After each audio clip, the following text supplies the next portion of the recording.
Welcome to the Emirates Great Britain Sail Grand Prix Portsmouth. North Star look too tight. Oh no! The German team. Oh, it's tight there. Big late manoeuvre by North Star. Aggressive racing. The Emirates winning moment goes the way of Los Gallos. Welcome to another episode of Inside Look. What a weekend we had in Portsmouth. I mean, we had brilliant breeze, we had fantastic tactical racing, plenty of penalties to go around. We're going to take a bit of a deep dive into those. Luckily, I'm joined again by Craig Mitchell, the Chief Umpire. Craig, group racing doesn't seem to have lacked action. No, for sure. I mean, in Halifax we saw less incidents with the group racing, but in Portsmouth it was back to business as usual.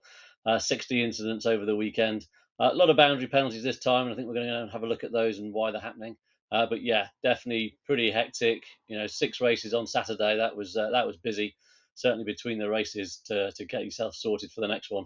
The teams get to sort of sit around and talk and think for 15 minutes whilst the other team are on. But we're straight back into the next one. So yeah, it was definitely a different cadence to usual.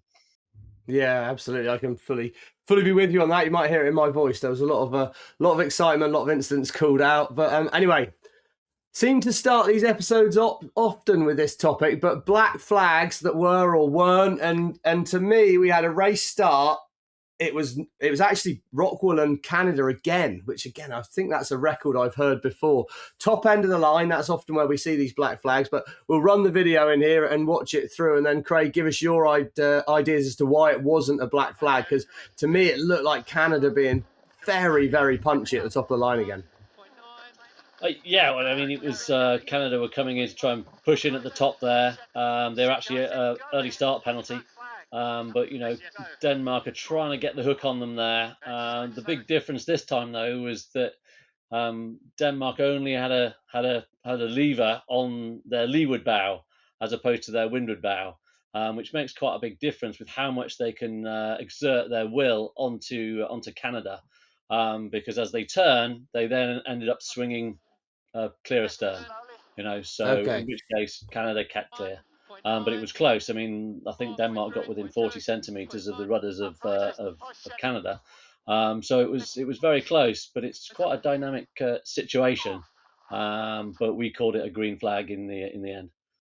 So the fact you're saying that their leeward bow, so this one down here, that was the one overlap, not the one here. So if they swing, you're thinking they're gonna miss effectively, is what you're saying. Slightly more scientific than I've done it. I mean, I just feel like at some point, what point do you feel like North Star's so committed? I mean, or you just Rockwell couldn't get there, because 40 centimetres to me is like, wow. Yeah, I mean, and that was when Canada had gone across, and Denmark were now the clear astern boat. So in that situation, the Danish go from having a strong position to having a very weak position. As soon as they're clear astern, then they've got to keep clear. And that one they gave up the right of way, and so they're kind of on their own really. So it's quite a difficult position there, but also a nervous one. So certainly one to talk about with the teams is, are the rules really working for us there with the way they switch on and switch off? Denmark actually slowing down as they approach there, thinking this is all going to go bad. I'm the right of way boat. I've had to do something which is slow down, but that's also difficult for us to spot in terms of what they're doing to slow down, and should we be getting a bit more punchy on giving the penalties to that windward boat coming in? Yeah, and how does it? Because we just watched it on the unpack there, and you can see it's tight. I mean, I can I can clearly see your point of view. So okay, I could probably come back to agreeing with you again, which is slightly frustrating.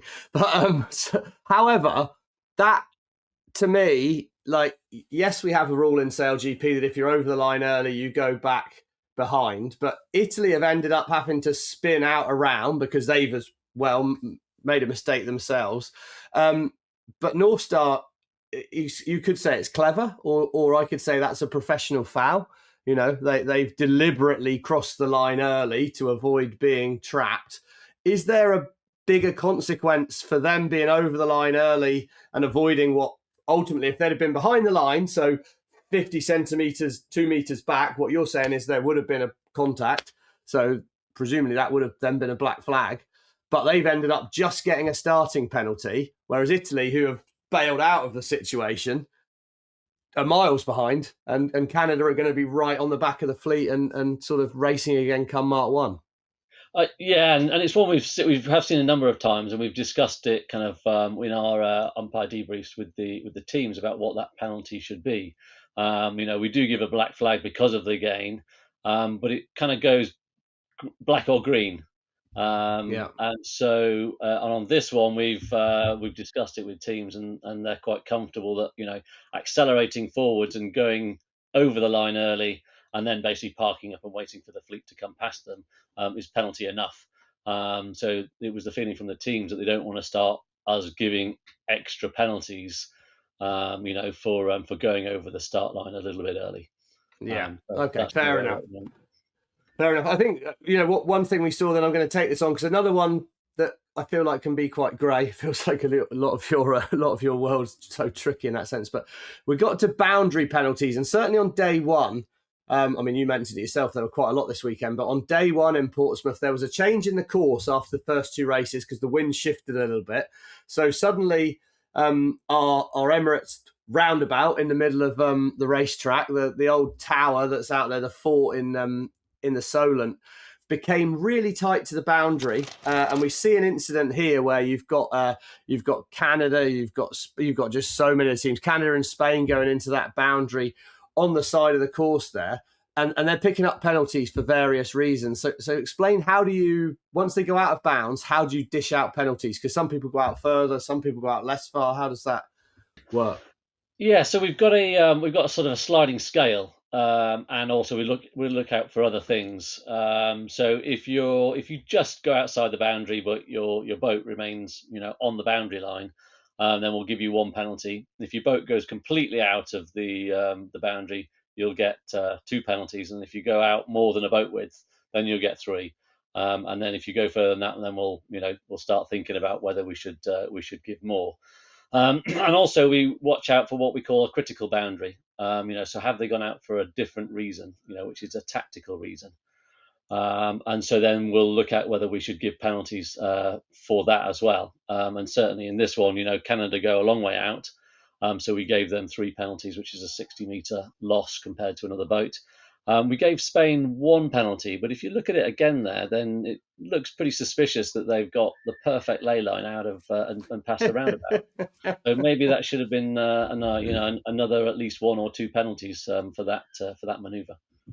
Yeah, certainly starting to feel to me like the Spanish are working out how to play this game quite well, aren't they? What's interesting looking at that unpack thing there is the different colours on the board. So we see a blue, then we see a yellow or an orange, and then we see a blue. And so to me, I'm looking at that unpack right now and I'm thinking, okay, so Canada didn't manoeuvre because actually they didn't have the board down. Is that how you read that? Because there's no boats nearby affecting them, is there? Yeah, essentially in that kind of breeze, then you're definitely expecting the board to go on the lock. So you'll see as they come in, you'll see the starboard board indicator there is transparent. That means that the board is up and stowed. And as soon as it starts moving down, it goes orange, and then when it's on the lock, it goes blue. And we use that to know when a boat is going to turn. So if a right-of-way boat, is going to turn, certainly going into a boundary, we know they're not going to turn until they have the board on the lock. So we can see if they're actually late with dropping their board as well, because we have instances where a team will go out of bounds and claim it was somebody else's fault because they weren't able to turn. But we can see the boards and we know they're not going to turn without it going on the lock. So we use that board information quite a lot around the course to say, well, we know that you weren't on the lock. We know that you're not going to turn. And in this case, we know that they dropped their board late.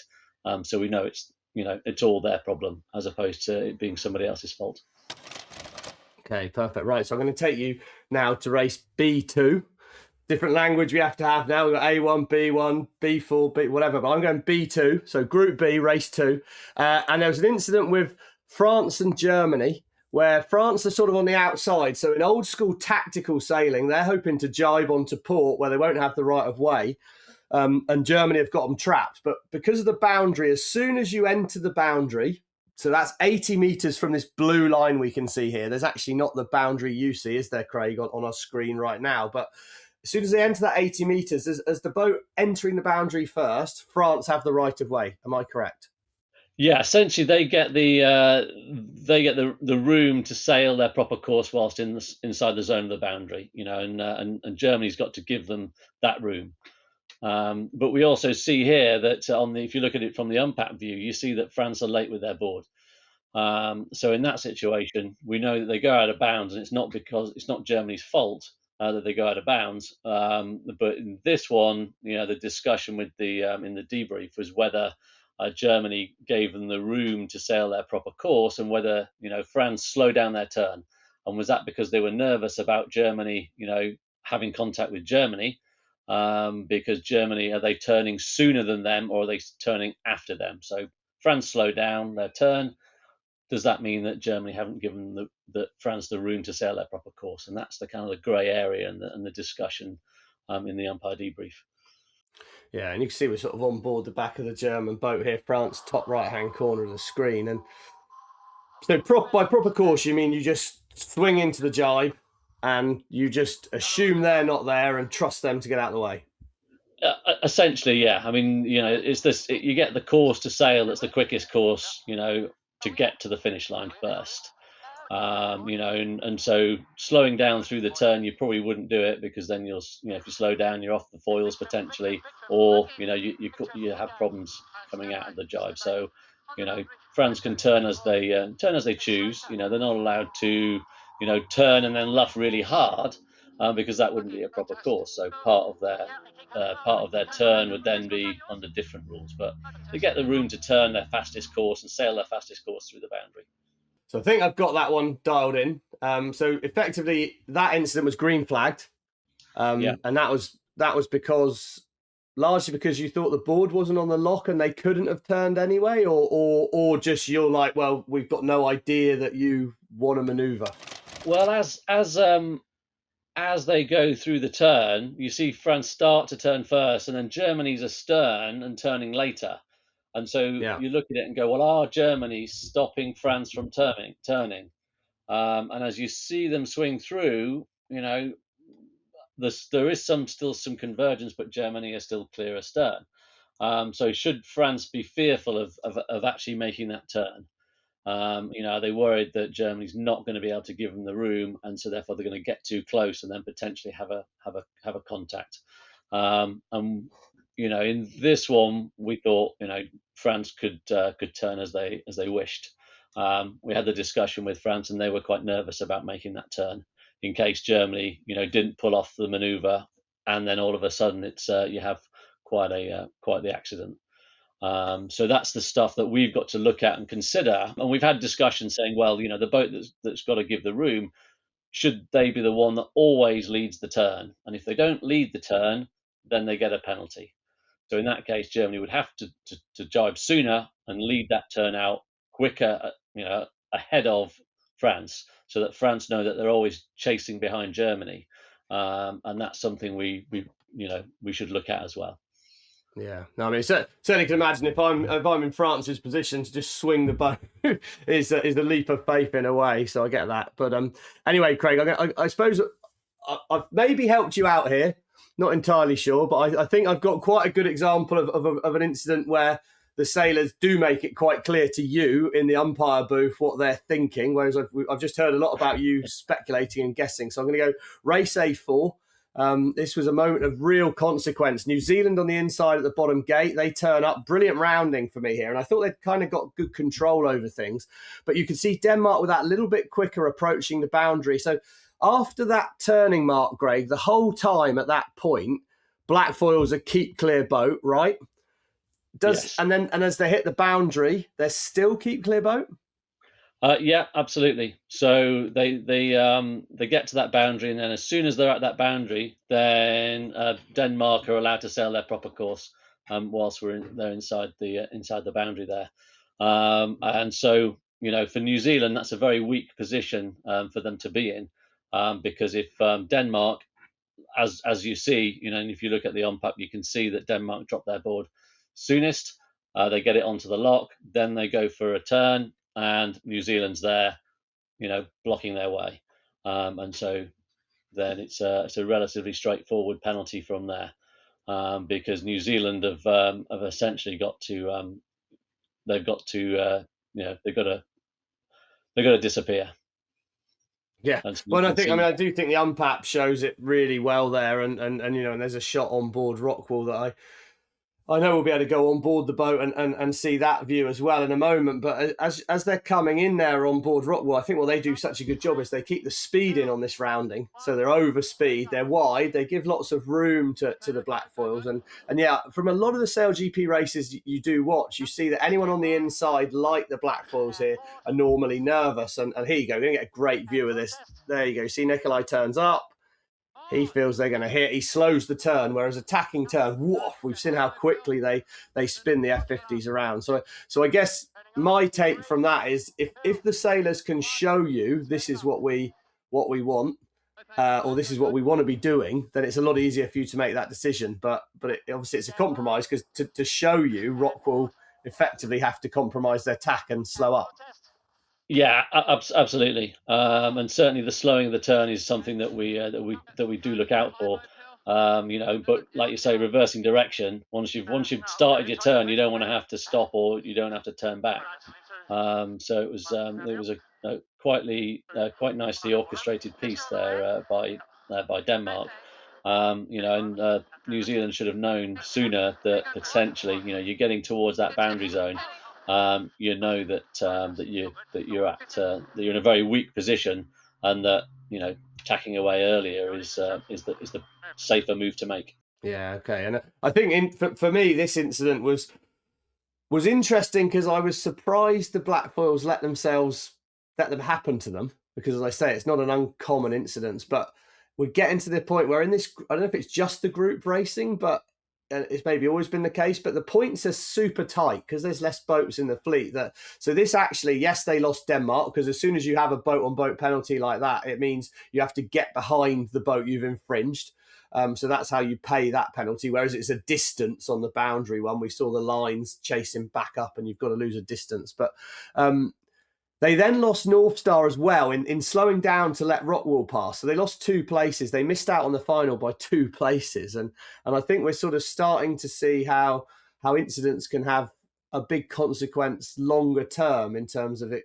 Yes, you lose to one boat, but you can lose an awful lot more. And there was one at gate 2. I can't remember exactly what it was, but we saw Spain coming downwind, Brazil, Italy, and it's crazy tight. It's quite frightening to watch. But it'd be interesting to see how that felt in the booth. But then I think almost the bigger thing longer term is it can turn into a massive penalty. Yeah, absolutely. I mean, I think certainly on the Spain Brazil, there was 2 incidents kind of in close succession. It was a high risk move by Spain, trying to press across the bow of Brazil, and Brazil had to come up a little bit, which then put them in a position where they were going higher into the mark, higher angle into the mark, as they tried to turn down. Italy were there giving the room. But it was a compromised turn then by Brazil, which then slowed them down, which meant then that the Spanish, who'd gone around the left turn and were, heading back upwind again, the penalty to Spain just absolutely grew and grew, and so they had to tack and then come back again, come back down the course. So yeah, that was a huge penalty for Spain as a consequence of of that. Other things happening around them as well. And how bad a fact? I mean, I suppose I would caveat by saying, a port tack boat. Here we're on board Spain. They're on port, and they've just pushed across in front of Brazil like that. Maybe I don't feel too sorry for them for the consequence of that incident. Yeah, I mean, I don't think you should have too much sympathy with someone that breaks the rule, but there is a massive consequence there, and that's in SailGP. In SailGP, you are locked to the person that you infringed, basically. In a normal fleet race, your Olympic style racing, you go away and you do your 1 turn or your 2 turn penalty, and that's kind of owed to the fleet. Whereas here, it's very specifically owed to a particular boat. So if that boat ends up being slow, then the penalty is going to grow somewhat. We do have the power to strike off a penalty if, for instance, Brazil then just tack, come off their foils of their own volition. Yeah. And that becomes a bit unfair on Spain, having to go all the way back because somebody else has made an error. But that wasn't the case here. Brazil didn't make an error. They were slow because of their compromised rounding, and that's part of the penalty. Yeah, no, fair. Well, and then, okay, slightly, I mean, one of the moments of the weekend that I thought was the most fun happened early on in the piece, and it was Spain who, well, fair play to Los Gallos, they were absolutely on fire this weekend, but another team that was on fire and came out the blocks in brilliant shape. So they'd won the first race A1, this was in race A2, and it was final downwind. Canada were in the lead, but Los Gallos coming back, and no penalties for you to give here, Craig, but I think interesting from a sailing perspective. To me, Canada rushed this. They've got the right of way here. And maybe they're behind Spain anyway because they've got an extra manoeuvre to do. But talk about the obligations on North Star, because they sort of look like they're turning right in front of Spain. And then what happens with Spain. So talk about it from a rules point of view, and then we'll see the consequence sometimes of focusing on one boat more than the big picture. Yeah, so as they come in, Canada are right away boat on starboard, and then they start their turn down, and then they go clear ahead. So they stay essentially right of way throughout the whole piece. We don't have jibing or tacking. There's no like in match racing where you become give way boat halfway through the jibe. In fleet racing you don't do that. So Canada just retain their right of way, but and then Spain start to overhaul them. And so now we're in a simple windward-leeward situation where Canada can then start to press Spain. If they can get a good, then they've got a good windward-leeward overlap on them. So they should be able to then force them to keep clear, to luff. And here it felt to me right at the end of it, Canada kind of almost let them off the hook a bit and let them just drop down into that zone, because it's not until one of the boats hits the edge of the blue zone that Canada has to yield as the outside boat there, is it? Yeah, absolutely. Canada can keep turning and take them as far as they want to take them, if they can keep that overlap and keep pressing. I guess in the backs of their minds, they're thinking, well, if we take them too far, then when we turn back, it's going to be, it is going to be a very complicated maneuver. Having to do throw the double jibes, but as it looks like Canada, as they turn down, maybe they couldn't get could they get their windward boat, their port board doesn't go on the lock. It does quite late, so maybe they were struggling to get it on the lock, and so then they're slowing down, and then they fall off their foils, and I think they lost 3 places there. Yeah, so as soon as that overlap's broken right there, that line's clear ahead of them. At that point, Canada have got a real problem. And actually, Los Gallos can then start to manoeuvre as and when they please, if you like. Absolutely, they kind of just go around the outside of them, and Canada slow down here. And I think that's when they were having their board lock problems. Right. Okay. Yeah.